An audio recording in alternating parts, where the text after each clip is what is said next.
की डोली, सपना की डोली।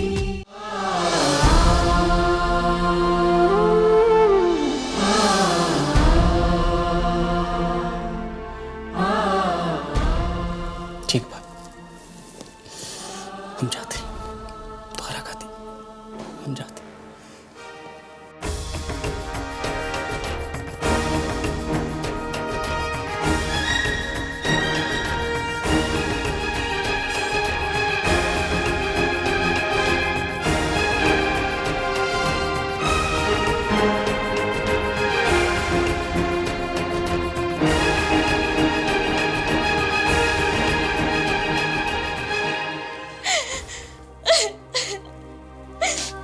अनीता बेटी,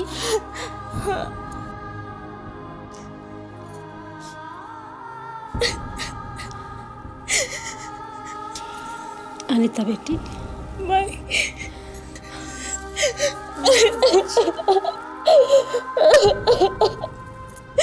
चलो विदाई के वक्त हो गई।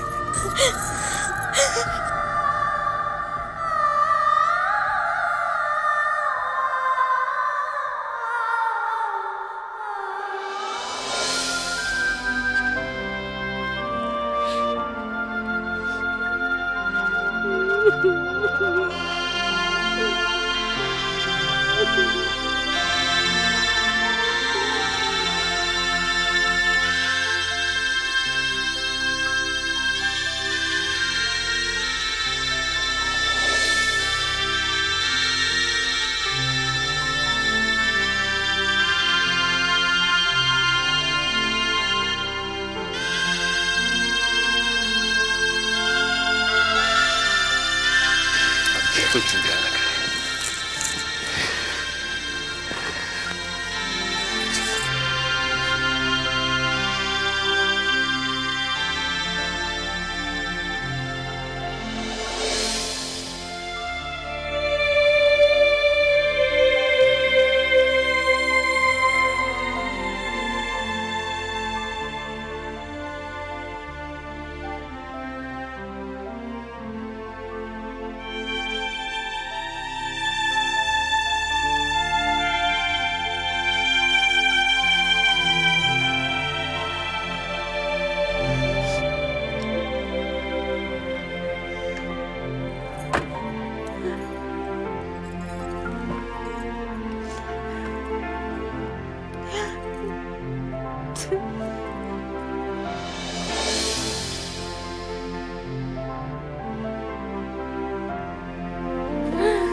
प्रवेश करवावा।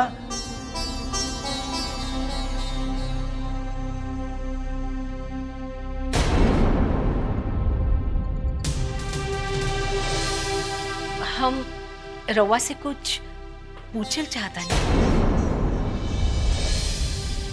निर्मला, निर्मला, तनिक तनिक यहाँ आई, बात सुन। रवा से हम देखो देखो देखो, जोन भी बात करे कोई ना, अब बाद में करिया, पहले बहू को गृह प्रवेश तो करवावा। लेकिन ये शामली नहीं, अनीता है। देखो बात के बतंगा ना बनावा है, पहले खुशी खुशी रस्म तो पूरा करें। पर रवा, हम बाद में समझा दें।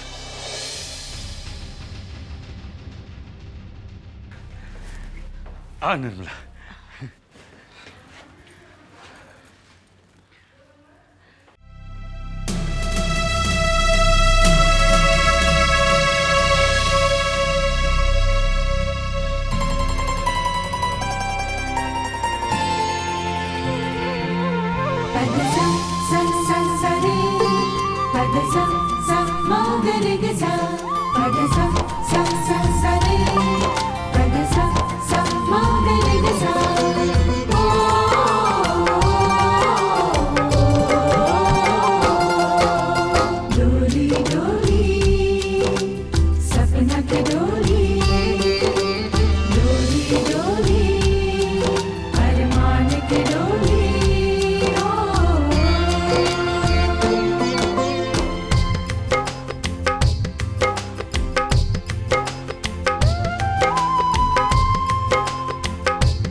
रवा तो हुआ हमरा के चुप करा देला।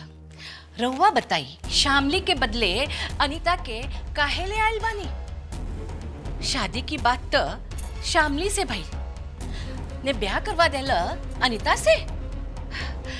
रामेश्वर भैया तो बहुत चालाक निकला। हाँ, रामेश्वर बाबू के कोनो दोस्त ना है, अरे कुछ हालात ही ऐसे रहल। हालात ऐसन रहल के रउवा के सीधापन के फायदा उठा लेलन।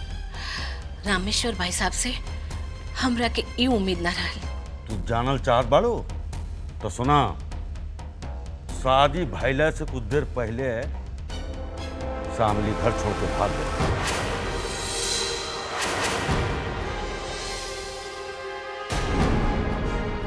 शामली घर छोड़ के भाग गई? पर काहे? काहे से? अरे शामली शादी नहीं करल चाहत रहल। अब तू ही बतावा, इमे रामेश्वर बाबू की कौन गलती बा? निर्मला, तू समझ सकेलो उस समय का बीतल हुए रामेश्वर बाबू के दिल पे।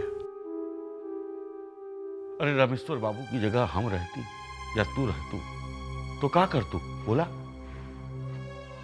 ये बात तो तोहरा को मालूम बा। कि आज हमनी के सिर पे जौन छत बा वो रामेश्वर बाबू की बदौलत बा। रउआ साचे कहता नहीं, रामेश्वर भाई साहब तो महानता के मूर्ति बड़े, शामली के ऐसन करे के ना चाहत रहे। जौन भी भाई अच्छा नहीं भाई, लेकिन ये बात की खुशी बा कि आज अनीता हमरे घर की बहू बन गई। और हम तोहरा से एक बात कहल चाहत बानी कि तू अनीता के एक सास बन के नाही, एक महतारी बन के ओकरा माई के पायल दिया। रउआ बेफिक्र रही, हम ये समझब कि हमरे घर में बेटी आइल बा। हम अनीता के कबो ना एहसास होवे दे कि ये ससुराल में बा। हम अनीता के पास जाता नहीं। हाँ, हम जाता नहीं। जाके देखा। हाँ?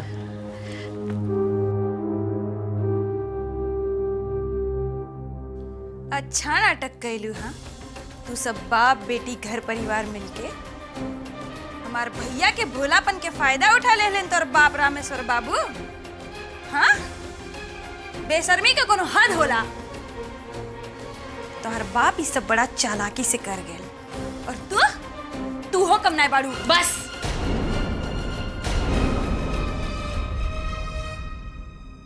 और आगे कुछ ना कहियो। भौजी, ये तू कहते आड़ू? हम चुप रही? अरे इतना बड़ा धोखा हो गया अपन के संगे, और तू हमें कहती आड़ू कि हम चुप रही? पक्का ही लई के में कोनो खोट बा। तब तो एकर बापा अपन आनंद के संगे बांध दिए लेके। बिना जानल समझ ल तू एक का बोलत तारू? वाह भौजी वाह, पतो के देख के तो तार तेवर बदल गए। लागत बा कि दुनिया के आखिरी लड़की बाई अनीता। भगवान के कहते चुप रहा। असलियत जानल चाहता रू तो सुना, शामली घर छोड़ के भाग गई।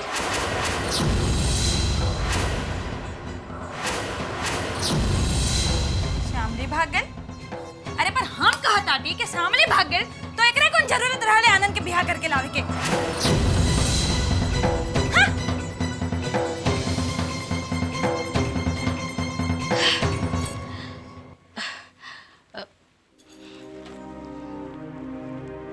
बेटी, एकरा बात के बुरा मत मानिया। है बस कह जाला, बाकी दिल के नेक बा।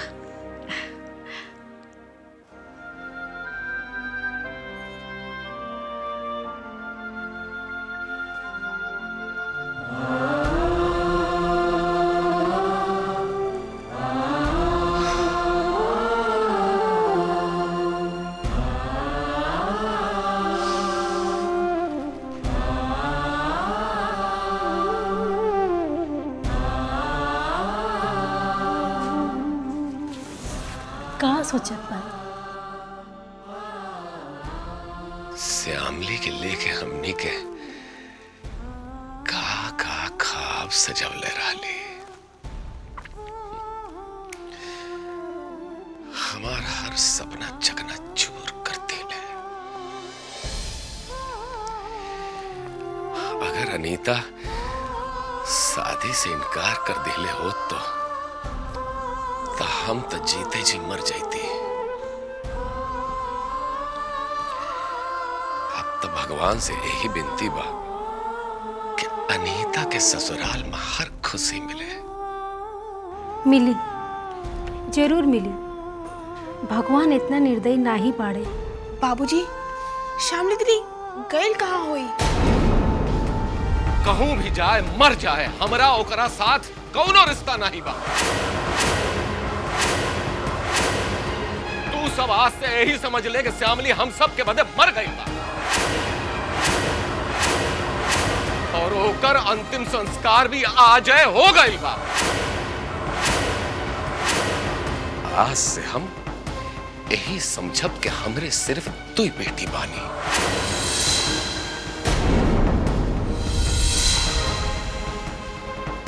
और तू लोग भी कान खोल के सुन ले, आज से ही घर में श्यामली के कौनो जिक्र ना होवे के चाहिए, कौनो जिक्र।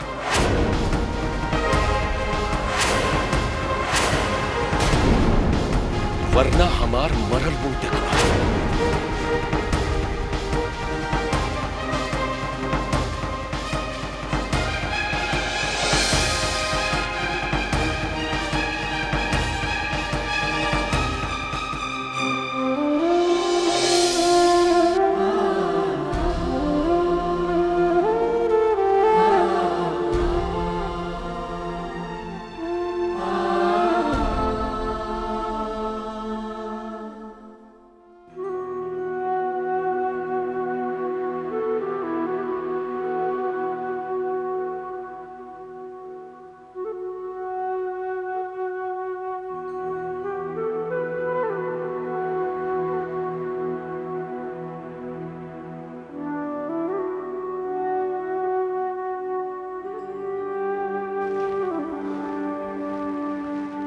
अनीता,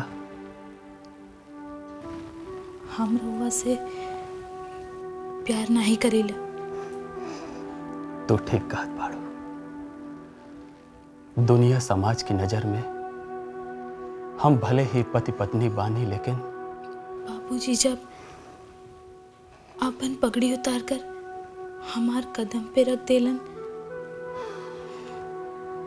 उनकर इज्जत बचावे के सिवा हमरा के और कुछ ना दिखाई पड़ल। हमरो भी हाल कुछ ऐसा ही रहेला अनीता।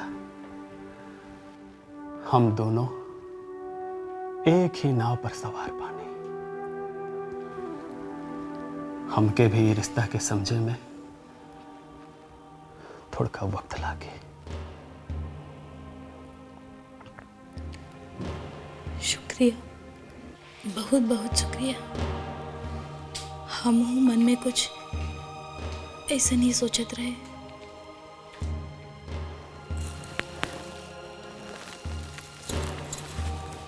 तू कहाँ जात बाड़ू अनीता? यही बात अगर अम्मा बाबूजी के पता चल जाए तब कितना दुख हुई उस सबन के। हम दोनों के बीच जौन रिश्ता बन गईल बा, वो रिश्ता के नाते ना सही, लेकिन कम से कम एक दोस्त होवे के नाते ता हम दोनों एक साथ रह सकीला ना। हमरा के रउआ की दोस्ती मंजूर बा, लेकिन रउआ कबो कुछ ऐसा ना कर जेकरा से दोस्त के दिल के ठेस पहुंची। नहीं अनीता, हम कब्बो ऐसा काम ना करब जेकरा से तो के ठेस पहुंचल।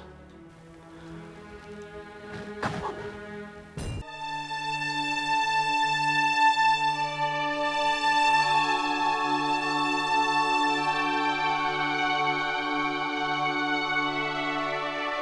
हम मुंबई तो पहुंच आइल बानी, पर हम जौने तरह से घर छोड़ के भाग आइल बानी शायद बहुत गलत तरीका बा। पर का करी, जब मन में ठान ले ले बानी कि हीरोइन बने के बा, तो आज नहीं तो कल हियां आवे के परत। पर माई बाबू हमरे बारे में का सोचत हुई, और ये अजनबी शहर में कहाँ जाई कुछ समझ में ना आवत बा। चोर चोर चोर क्यों पकड़ा हमार बैग लेके भाग गए चोर।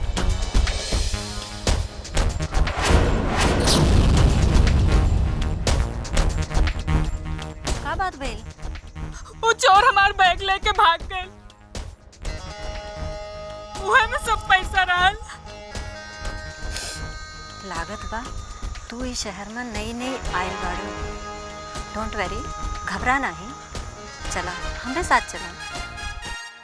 अच्छा ये बतावा, ई शहर में तोहरे पहचान के केहू बा?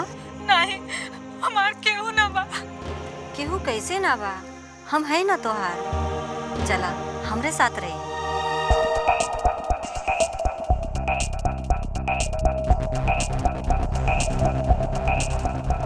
ये लड़की के सही दाम मिली, अब आई मजा लाइफ के।